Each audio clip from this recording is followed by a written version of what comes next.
Yeah, I don't know. There's some kind of symbolicness about this fountain right here.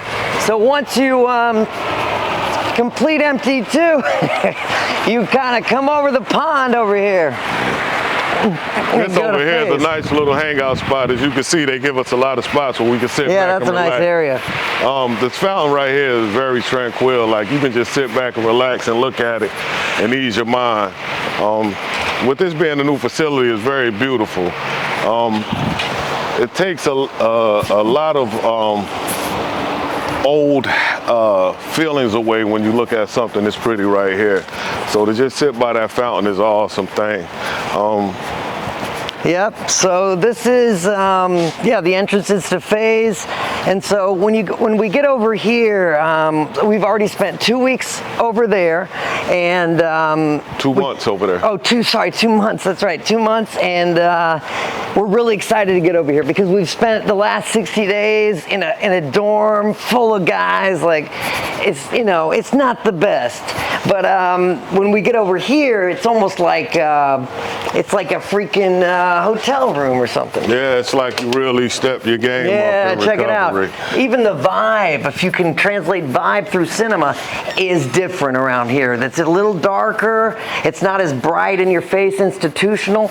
And check it out. So we're highly equipped. We have a TV. We have a Xbox 360, which was just donated to us. That's the one thing about this facility. A lot of people donate so many things to us. As far as clothes, people come in. Some don't have the clothes that, that's just on their back. Some don't even have pajamas, underwear, and socks. And we have a clothing closet over there in the MT dorm. Oh, yeah. And there's stuff in there that we can give away to people. We couldn't show you it because it's locked right now. But we got this ping. We just recently got this ping pong table and that Xbox, actually. So it's really spicing the place up. The one beauty about this dorm is we don't have anybody here to watch us. We watch ourselves. Right. And our rooms are so much more comfortable than the dorms. And me and Anton can show you ours because we're right across the hall from one another. Yeah, we are. And it's just like the other dorms, we do all the chores down here ourselves. Even the laundry that's getting done here, over there in the MT dorm, we do the laundry down here in Phase for the MT guys. We bring it down here and we'll wash it for them. We wash their bed sheets, their pillows, as well as their clothes. But once we reach down here in Phase, we show you the laundry room and we do our own. Right. And this is my room here. This is just the beauty of what you're stepping up into. It's only 2 people to a room. We have a door. This is my bed. We have a closet. We have a lot more space here, and we do the same thing as we do up there. We deep clean our dorms and our rooms. The bathroom, everything is deep clean every Wednesday, which is today. So at 12 o'clock, we'll come back here. We'll deep clean our room, and the deep clean is necessity because we live here, and people are coming in behind us once we leave the program, and we want to keep it up to par just for them. And when we deep clean, we put in the work of cleaning everything that we touch, and that's dressers and our beds and even the fire alarm up there, our lamps and everything. So we go very thorough in that. We have our own heat and air system in here. We keep that on a certain temperature throughout the day at the degree of 71 degrees, no higher or no lower. It's good for the heat and air because we're in North Carolina. It gets pretty hot down here, and right now in the wintertime it gets pretty cool, and it warms the room very decent. Like, it'll make you turn it off sometime. It gets so warm in here, but it's a very comfortable living. And like I say, when we get here, we don't have the 8 to 4 curfew for one. We have we do have the 8 to 4 curfew, but we get to leave out after 4:30, and our curfew isn't until 11 o'clock. And that's Monday through Sunday. So we're allowed to go out every day and every night and come back at 11. Just up there in MT1, you're only allowed to go out on the weekends. We have to hit mandatory meetings while we're here, and we have to hit outside meetings. Well, we have a count of 6 meetings a week.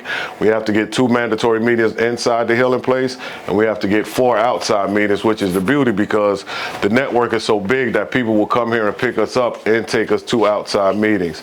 So this part of the program, it means you're closer to finishing the program, but you're also putting in the work. Because once you reach phase, like I say, we do everything here. Once you reach phase, you get jobs. You get jobs as watch, and that's watching each dorm and the admin building. You get job in maintenance, and we take care of the facility. We cut the grass, we blow, we fix the toilets, and we do that under the supervisor of the maintenance man on the facility. We do the laundry. Like I say, it's 2 people to a laundry team. We do the housekeeping, which is taking care of the bathrooms in the administration building, the bathrooms in the cafeteria itself. You get a kitchen job, and here we do the cooking, we do the cleaning, we do everything. So people may feel like, oh, why is it that everybody's doing everything? And it's taught that everything is done for a purpose. It's good that you can leave here and put on your resume that I worked in the kitchen and cooked for 250 people. It's cool to say that I was on watch for 8 hours, 2-3 days, 4 or 5 days out of the week, making sure that parts of the facility isn't tampered with. It's cool to say that I operated a lawnmower, riding lawnmower, and leaf blower, and fix urinals and fix sinks and all of that, and hang decor that we do for the holidays and stuff like that. So we do everything here, and it grows. It helps us grow as people from working, and it also builds our character as people for searching for employment. Yeah, so let's go over here to my room. It's the other thing that happens, and I think Brian touched on it briefly. This is my room, by the way. I mean, they're all similar. I got a view of the courtyard, and that's cool in its own right, I guess. One thing about phase that Brian touched on was, like, we don't have any staff over us, so we are expected to how do you say, like, hold each other accountable. So for instance, let's say one of my brothers left his towel, or keeps leaving his towel in the bathroom. I got to pull up on him and say, hey man, you keep doing that, that's irresponsible. And if he keeps doing it, we have to give him basically a contract, which will help him learn, ideally, not to, do irresponsible things like that. Besides that, I do therapy here once a week, and they let me come to my room, and they'll give me a computer here to let me do therapy once a week. Other than that, I think Brian covered a lot of it. And we also have set up for you to have your fan, and to have your music, and to have your, like I play your laptop. I still got my guitar from out there, and that's been fun because we do get a lot of time on our hands. Because we have to learn new hobbies. That's right, we got to learn new hobbies. Because, I don't know what to do with myself, really. I've spent 20 years using, and I'm just learning how to function, essentially.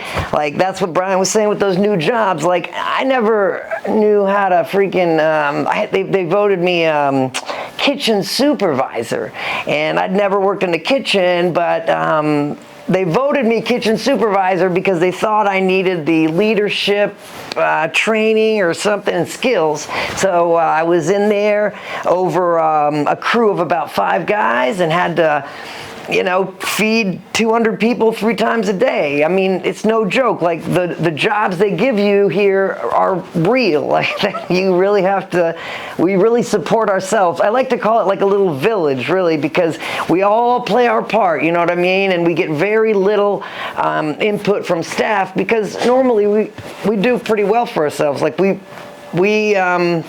hold each other accountable, and we don't need staff intervention, really, because we hold each other accountable. And now that's the main thing, is holding each other accountable and holding ourselves accountable, because that's one thing in addiction that we've lost. Like, I love being deceitful.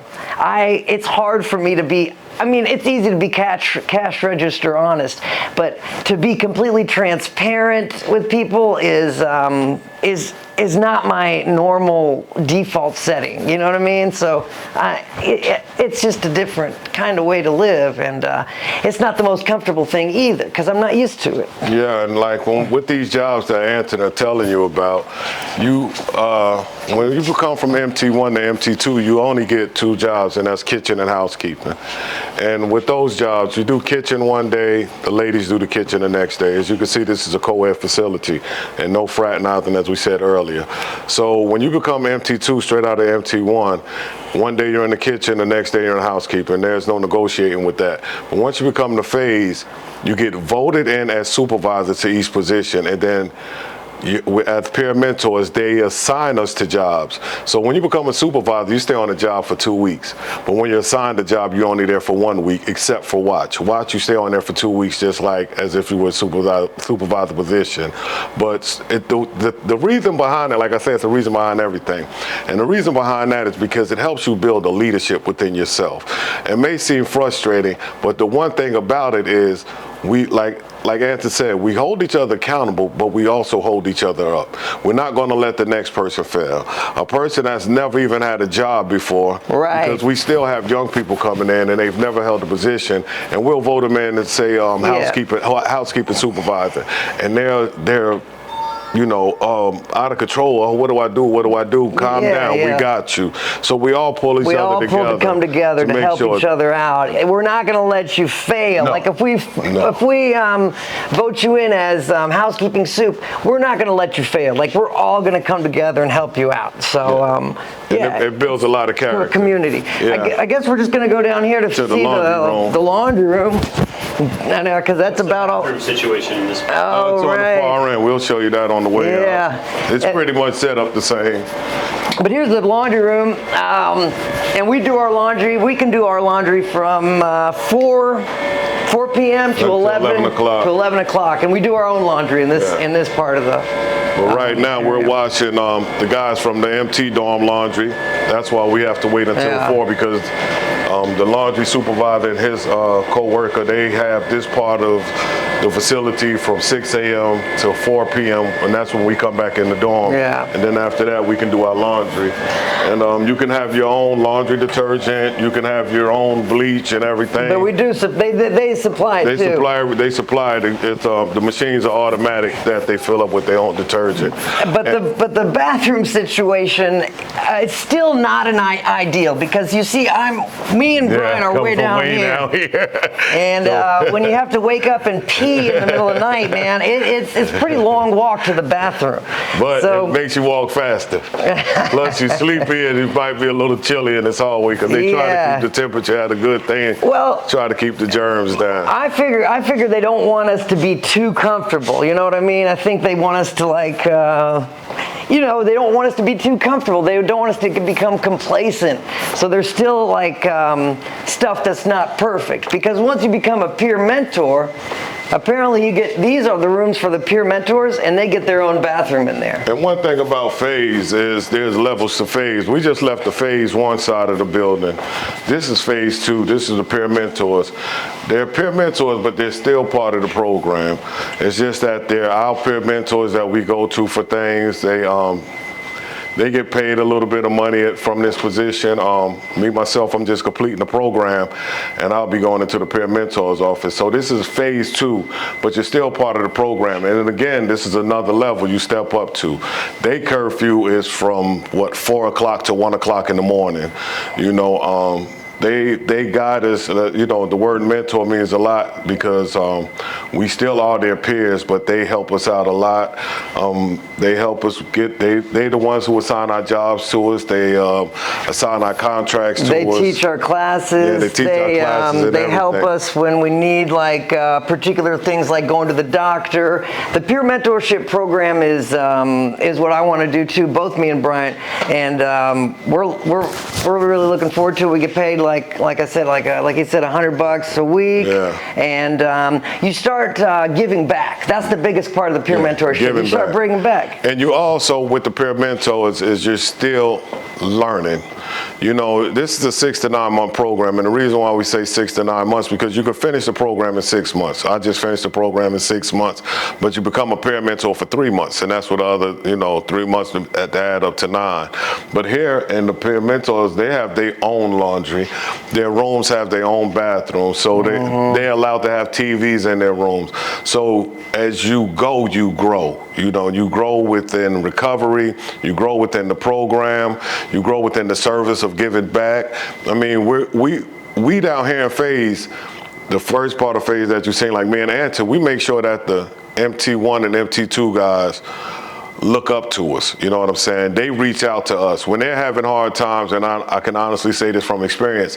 They'll come down here and talk to us personally about what they're dealing with, and with the learning experience that we have gained, we try to share it with them. Right. You know what I'm saying? Because I remember when I was in MT1 over there in that dorm area, and I used to look up to the guys that were here. I was like, man, I can't believe, I don't know if I'll ever get there, or whatever I was thinking. And here I am in that position, and it's true that they look up to us more than we'd like to realize. Like it is literally a peer-run program, like it says. It is, and this is our the bathroom. And it's pretty much set up just like all the other dorms, Detox, MT1 dorm. We have our stalls, and like I said, we do our cleaning here. We clean these bathrooms every morning. Every morning. It's assigned by rooms. We have 2 rooms to clean the bathroom, 1 room to clean the hallway. And when we say clean the hallway, we just sweep and mop. So there'll be 2 rooms that's divided up between cleaning the urinals, the sinks, the mirrors. So every day, these bathrooms are clean and sanitized to the fullest. And I really think the showers have better water pressure too than over there. And they're comfortable showers. Yeah, they're really comfortable. Very comfortable showers. Yeah. So yes. This part of the facility is something that it's kind of heavy to say this, but it's something that we look forward to when we first get in the program after learning about it. Yeah, this is like we're privileged to be in the Phase dorm. And let me just tell these guys this. So like every morning at 7:45, all the Phase guys, we all gather up right here, and the MT2 guys, we gather up and we read from daily reflections or something like that, and we talk about recovery, and we all check in just a little bit to see if what we got going on that day, if anybody needs help in this area, because like we were saying, we all have jobs, so if anybody needs help that day, like we'll all chime in to help them out. That's a cool thing too. We give each other motivation. If something needs to be addressed, we address it at that 7:45 a.m. meeting that we do every day. So there's that. Yeah, we put in a lot of good words to, like, it's called motivation, morning meditation, but it's a motivational thing for us. We start off with the serenity prayer. Anything that we do around here, it's always started off by the serenity prayer when it comes to classes and meditation. One of the coolest things that we do have down here is we have lawn chairs that we can sit down and relax in and talk on our phones, listen to our music, because once you get down here, you have to get to step 5 in order to get your phone. And once you get your phone, you have the freedom of it, but you can't use it during recovery hours, which is between 8 and 4. So anytime after 4, we can use our phones. And it's a good freedom to have because we've earned that, you know what I'm saying?